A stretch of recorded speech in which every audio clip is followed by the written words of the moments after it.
Thank you very much to the Program Director, Chairperson of the Public Service Commission, Professor Samadoda Fikeni, Deputy Chairperson of the Public Service Commission, Ms. Zukiswa Kolomba, Minister of Public Service and Administration, Nokolo Kivit, Vice Chancellor of UNISA, Professor Puleng Lenkabula, and former Vice Chancellors who have joined us today, Member of the House of the Lords of the United Kingdom, Lord Peter Hain, High Commissioner of Singapore, His Excellency H.C. Mantaha, and let me also recognize other members of the Diplomatic Corps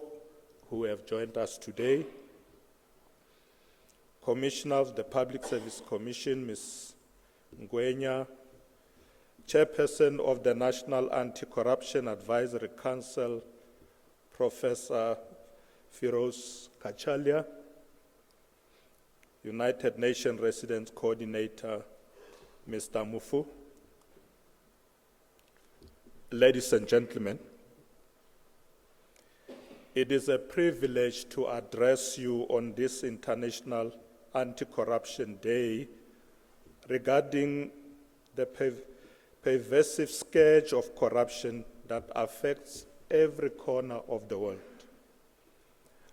I'm particularly pleased that we are hosting this event at the University of South Africa, which has made a significant contribution to the education of many South Africans and the professionalization of public servants in particular.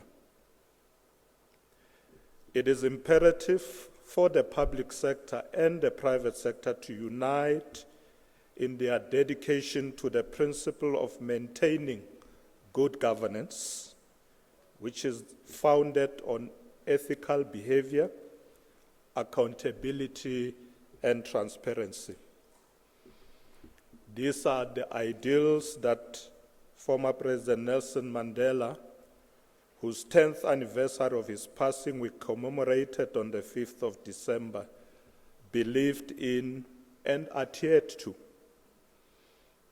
Former President Nelson Mandela played an integral role in advocating for a constitution based on principles of social justice, inclusion, accountability, and decisive leadership. It was through his leadership and those who led with him that we learned the values of selflessness and putting people first.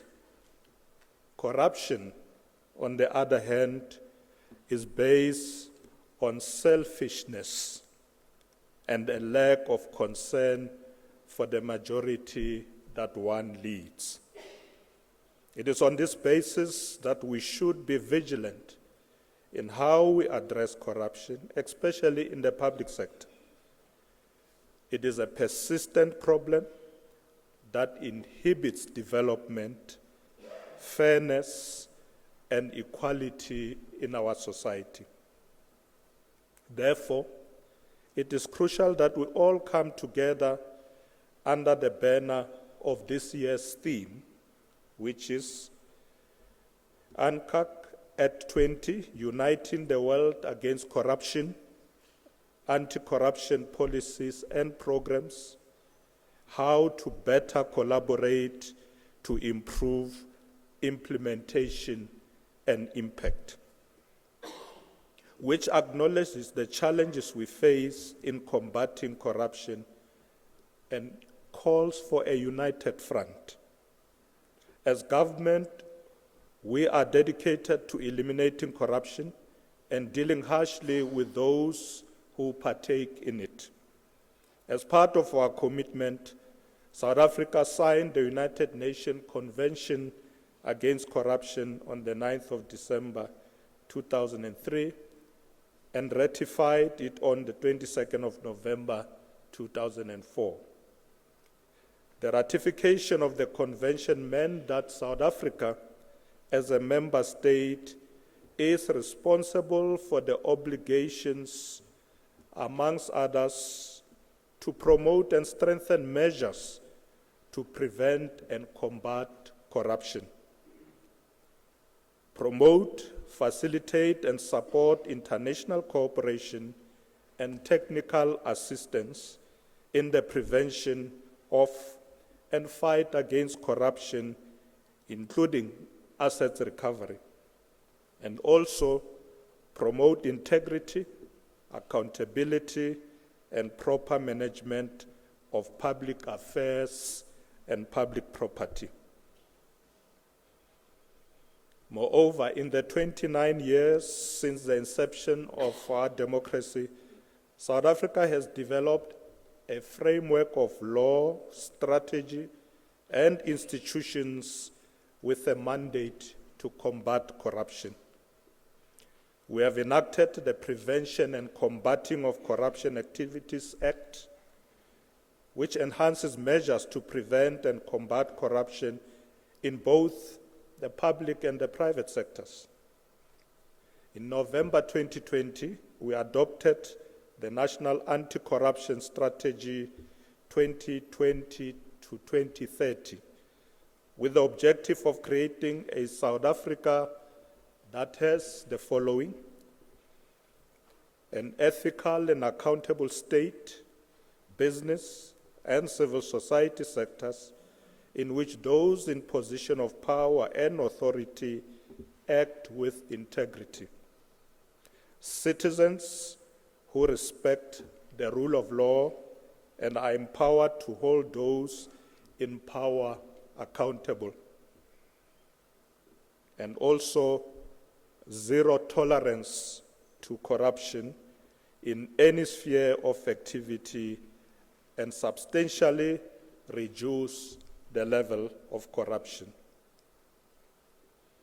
We are also striving to create a corruption-free South Africa through the National Anti-Corruption Advisory Council, an intersectoral partnership that fights fraud and corruption through advocacy and action. The Council is an independent body that supports the anti-corruption and anti-crime initiatives of the various law enforcement authorities to enhance the nation's endeavors to eradicate corruption from both society and the administration, bolster investor confidence, and establish greater levels of public trust. The Constitution, which incorporates the principles of social justice, human dignity, accountability, transparency, and the rule of law, is our most potent tool in combating crime and corruption. As public servants and office bearers, we must safeguard the preamble of our Constitution and constantly remind ourselves that our purpose is to serve the people, not to satisfy our stomachs. Our priority should be those whom we have sworn to serve and protect. Ladies and gentlemen, as government, we have embarked on a wide range of measures to implement the recommendation of the State Capture Commission, which together should help ensure that such activities can never happen again.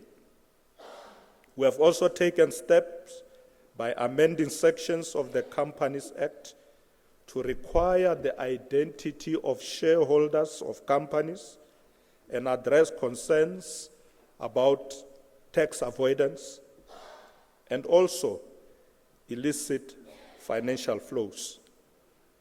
This includes action taken against illegal imports and also illicit cigarette sales. As an organization, the African National Congress has taken steps to fight corruption and strengthen integrity by requiring that members and leaders facing serious criminal charges step aside. The ANC government has issued guidelines on conducting lifestyle audits, and provincial departments are being technically assisted in implementing lifestyle audits and discipline management. However, the scourge of corruption persists, and we need to understand how corruption manifests itself. We need active citizenry, the people's participation in the transformation process, and fighting any form of corruption. In this regard, we have introduced measures to tackle state corruption and patronage, including oversight visits by Parliament and legislatures, spot checks in departments, investigation by our Chapter 9 institutions, and measures such as I indicated earlier, lifestyle audits of public servants, and stopping public servants from doing business with government. We have also strengthened the monitoring and evaluation function in our government, including performance agreements and monitoring of ministers, of premiers, as well as monitoring and evaluation function also at the ANC itself. Our strategy to combat corruption includes not only the prevention and prosecution of illegal activities, but also the reformation of institutional culture and systems that facilitate unethical conduct. We will maintain our resolve to intensify our efforts in order to eliminate corruption. I am profoundly inspired by the fact that, notwithstanding a few intermittent setbacks, we have not shied away in despondency and retreat. Our unwavering dedication to combating corruption is rooted in the principles of good governance, integrity, and the protection of public resources. We call on public servants, citizens, and anyone who witnesses any act of corruption to report it to the authorities. Whistleblowing is an essential weapon in the fight against corruption. However, it is more important that we develop strong mechanisms or strategies to ensure that whistleblowers are protected from victimization, from prejudice, or even assassinations. Failure to provide whistleblowers with protection under our system will prevent us from ever reaching our goal of eliminating corruption in our society. It is crucial to highlight that the ongoing battle against corruption necessitates strategic collaboration across several sectors, including government, labor, civil society, academia, and business. In conclusion, Program Director, I agree with Professor J.S.H. Geldenhuys in his book called Ethics and Professionalism, The Battle Against Public Corruption, where he states that a possible cure for immoral and unethical conduct in the public sector and the prevention of corruption is to create a culture of public professionalism, building an efficient, capable, and ethical state free of corruption remains our top priority. This means that the public service must be staffed by men and women who are professional, who are skilled, who are selfless, and who are honest. I'm confident, Program Director, that the discussions we will have today will significantly advance our efforts to combat corruption in our society. I thank you very much. Thank you.